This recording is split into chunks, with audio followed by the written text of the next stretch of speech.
Man, I love that summer's just about here. One thing I hate, no more beanie season. It's tough. Shout out Live Breathe Football. Obviously, shout out Asbury Park FC. Classic stuff. What's up, everybody? Welcome back. It has been a busy start to the week here in the North American soccer sphere. We've got the U.S. national team pre-Copa roster dropped. I thought there was going to be a lot more names on it. It's only 27. They're only cutting one person. This is more or less the provisional Copa America squad, which is pretty exciting. It was cool to see Josh Sargent on there when I thought as of 2 days ago he was injured and was going to be out for the summer. So that's super exciting. I like to see Josh Sargent back on the roster. Today we're going to talk about Major League Soccer. We got some news around from Chucky Lozano and San Diego to the latest I've got on Marco Reus, Charlotte, LA Galaxy, kind of St. Louis, a little bit of everything. And we're going to just kind of jump around the league and dive into some of the biggest news. And I'll give you my insights, details, everything else I can. First up is my breaking news on Marco Reus. Sources told me that Charlotte FC are actively and strongly pursuing the Borussia Dortmund legend as his contract expires this summer. There is no deal, there is no agreement imminent, but Charlotte FC are atop of the discovery list, which we're going to get into a little bit later. It just means that it shows how seriously and how long that they've been working on a deal to sign Marco Reus. Reus is a free agent this summer, and Charlotte have had talks with him. They've been working on this for months, and they have more talks coming up soon. There will be nothing decided soon because Borussia Dortmund and Reus have the Champions League final on June 1st. Rightly, obviously, he is focusing all of his efforts, all of his thinking and everything on that game. So there will be more talks with Charlotte and Reus's camp, but that won't happen, until after the Champions League final, or at least it won't kind of get to Marco until after the Champions League final. So here's what we know. While Charlotte are atop the list and are pursuing and are trying to show all the other teams in MLS that this is, if he comes to MLS, he's going to come to Charlotte. That's what they want. The LA Galaxy are very interested too. Now, the LA Galaxy have 3 designated players, and that's not changing this summer. That means that they believe or hope, or maybe they have backdoor intel, that Marco Reus would take a non-DP deal. Sort of like Giorgio Chiellini, Gareth Bale, Luis Suarez, Jordi Alba. All these players who came to MLS with huge names, huge careers, and didn't take a DP deal or wanted to choose where they were going to go. So that's what the LA Galaxy believe. This is where the discovery rights come in. Charlotte has those discovery rights. And the rules stipulate that if a team makes an offer to a player, those rules stipulate if the team that has the top discovery priority does not make an offer for that player, the next team can come in and just give $50,000 in allocation money and go sign the player or try to go sign the player.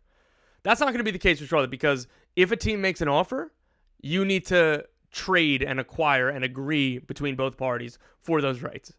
I'm told Charlotte are not going to give up these rights cheaply. So I believe the most money that changed hands for some sort of discovery rights claim like this, and it wasn't even exactly the same situation. It was DC United giving the LA Galaxy $500,000 in allocation money for Paul Arriola's homegrown rights. I was talking to sources, and from what I hear, not only would the LA Galaxy or St. Louis or whoever, if they wanted to get the discovery rights for Marco Reus from Charlotte, I've heard that the price has been set at not only a new record, but not even close. So LA Galaxy don't really want to be held to that demand. And again, Charlotte don't want to be held to, we'll just give them away for free, right? So it's a convoluted situation. It's definitely a tense situation for all parties considered. But the top line here is Charlotte are having these serious talks for Marco Reus. They're going to try to keep convincing him. Again, the LA Galaxy would want him, but we'll kind of see how this goes. This is nothing that's going to happen over the next days or week or whatever. Again, nothing is going to be resolved on Reus's future until the summer. He's got other offers, Turkey, Middle East, and elsewhere, excluding the MLS interests and MLS offers that are coming his way. I was told that Reus and his wife in particular didn't totally love St. Louis in terms of a city, so I'd put St. Louis as kind of a distant third right now, but I was told that they're not totally giving up hope, or at least we'll see, right? Because Roman Berkey's there, Lutz Fantasy, all the other Bundesliga connections, and he would fit really well in that team. But as for right now, Charlotte are at the top of that list, and I think he'd fit very well with Charlotte as well. The way I'm looking at this is the old adage of piano players versus piano carriers. What has made Charlotte so good this season, or at least so really solid and really competitive, is they have a ton of piano carriers. Their foundation under Dean Smith is better than it has been at any point in their brief club history. This is the first time that you can really see the plan from front office down to head coach through the players and everything. This unit is completely cohesive. Everything they're doing is in the same direction. There isn't a signing for the front office, signing for the head coach, signing for the front office, signing for the head coach, and a lot of, over tinkering with the tactics as far as the last couple managers. Dean Smith has put his best players at their best positions. He's gotten buy-in. He has enough gravitas to say, Camille Uzviak, I don't really want you. Carlos Swiderski, I don't really want you either, right? Like, Enzo Capetti, yeah, you can leave too. So they've done all of this essentially by getting nothing from their DPs. It has been very, very impressive. I do believe, like, Liel Abada has had an impact when he's played. He just hasn't had a ton of minutes because he got here late and now he's dealing with a knock. So, like, for right now, at least that will help bridge them to the summer, but it's going to be a really huge summer for this team. They could add 2 DPs, a U22 initiative slot, and a max TAM player. That could be 3 or 4 new starters. And they're looking at Marco Reus, and why I think that this would be such a good fit if Reus is able to stay healthy, because nobody's doubting his talent or ability to impact games at MLS at this stage of his career. He turns 35 at the end of May. It's just his injury history. But even in the Bundesliga, when he hasn't surpassed 1,500 or 2,000 minutes in either of the last 2 years, he's been super productive when he's on the field. So if you have a guy where Marco Reus gets to play as the 10, like, hey, go carry our attack. And we'll have all the piano carriers around you. And we have the quality of Liel Abada on the wing. And we're going to go bring in a DP number 9 probably this summer. So I think this would be a really good fit. It reminds me of maybe the best case scenario, and I feel like I'm going to make this connection a few more times. Dean Smith's Aston Villa teams, where he kind of gave Jack Grealish the keys and let him cook. And that was very successful. And that's kind of what I see with this team. Albert Groenbeek was somebody I reported that they tried to sign this winter. I think he would have been in this mold too, where it's like, hey, get a bunch of piano carriers around you, special player at number 10. That's a recipe that works in MLS, man. It really, really does.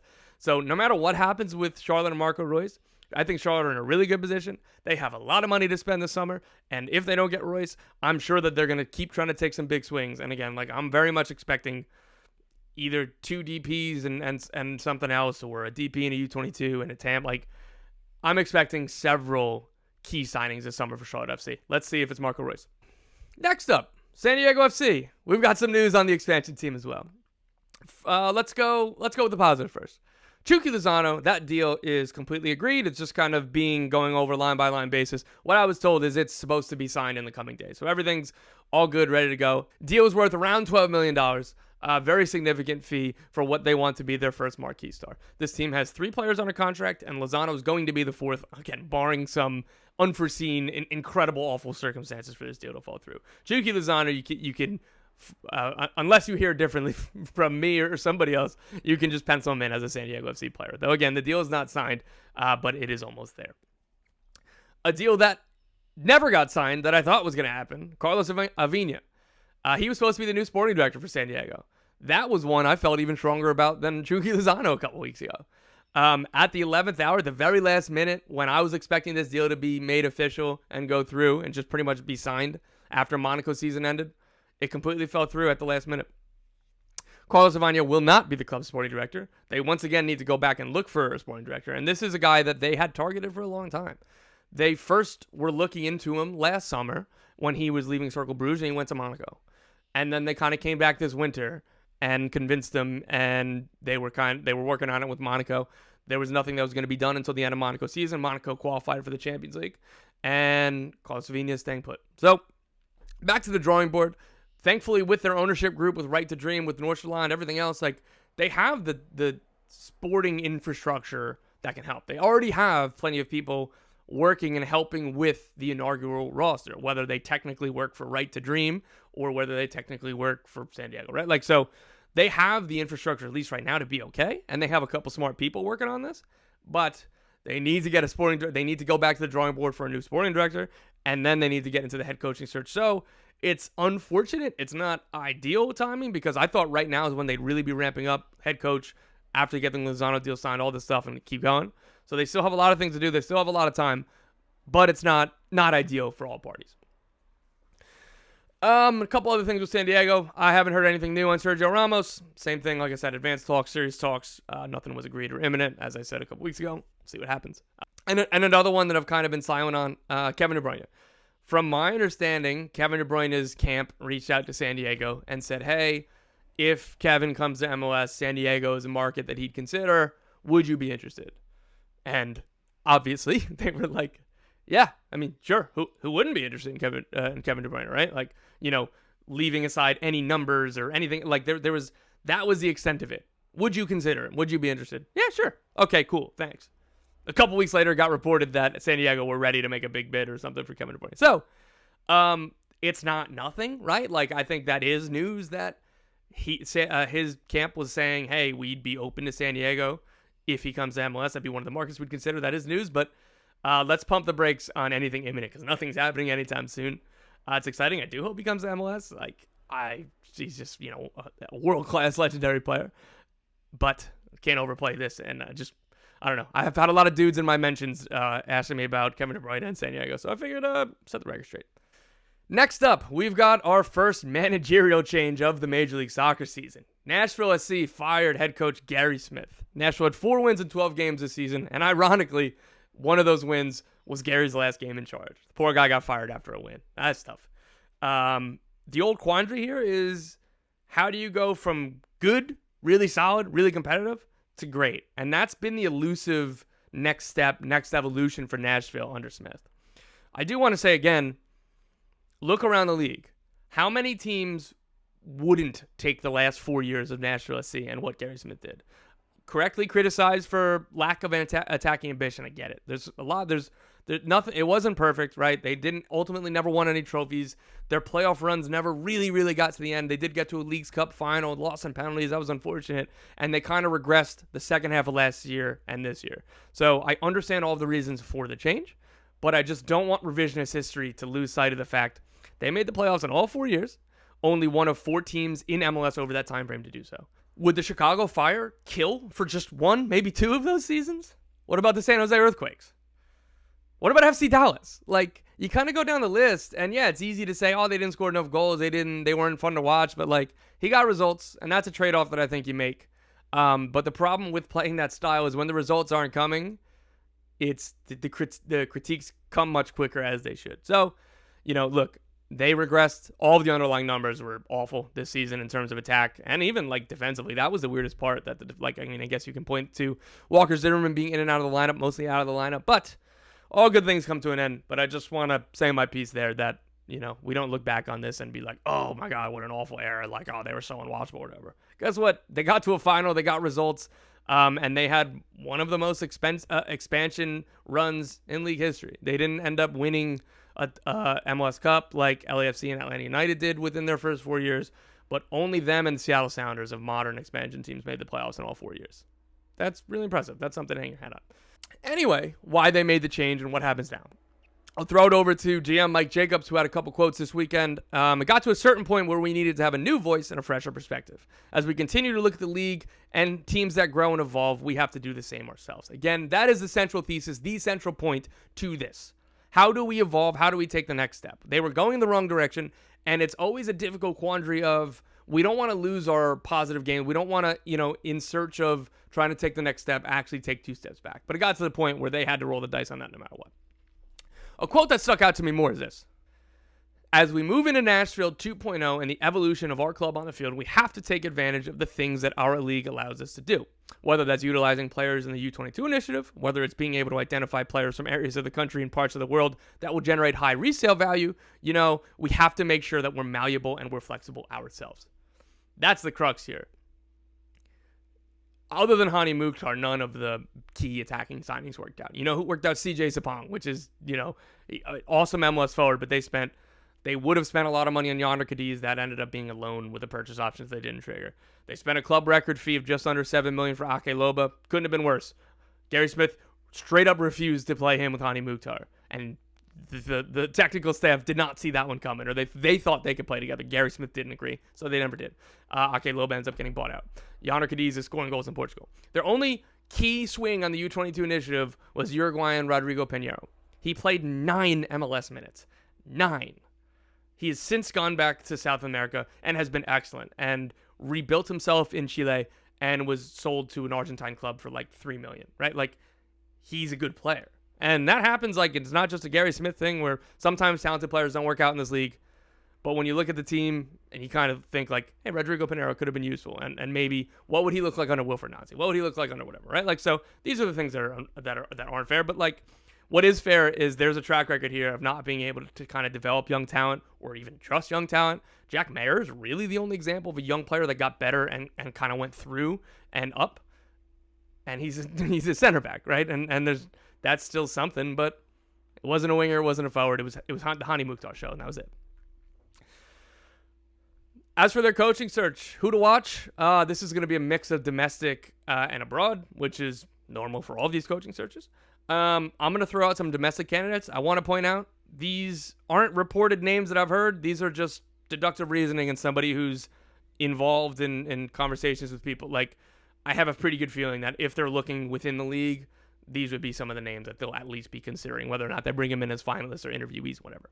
Anyway, Columbus's Yohan Demay, Cincinnati's Kenny Arena and Dom Kinnear, Pa Moduka, Charlotte, Freddie Juarez of Seattle, Ante Razov of LAFC, Gio Savarese of Apple TV, a longtime Portland Timbers and well-respected head coach. Oh, there's another arena, Bruce Arena.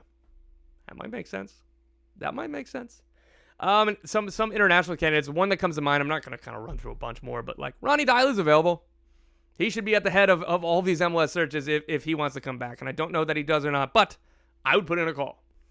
Few more here. FC Cincinnati signed Stefan Chirila to a homegrown contract, which starts in 2025. He'll stay with the second team this season, and he's already kind of blooded into the second team. He won the MLS Next Pro's version of Player of the Week, went in scoring against Columbus Crew 2 in the mini derby.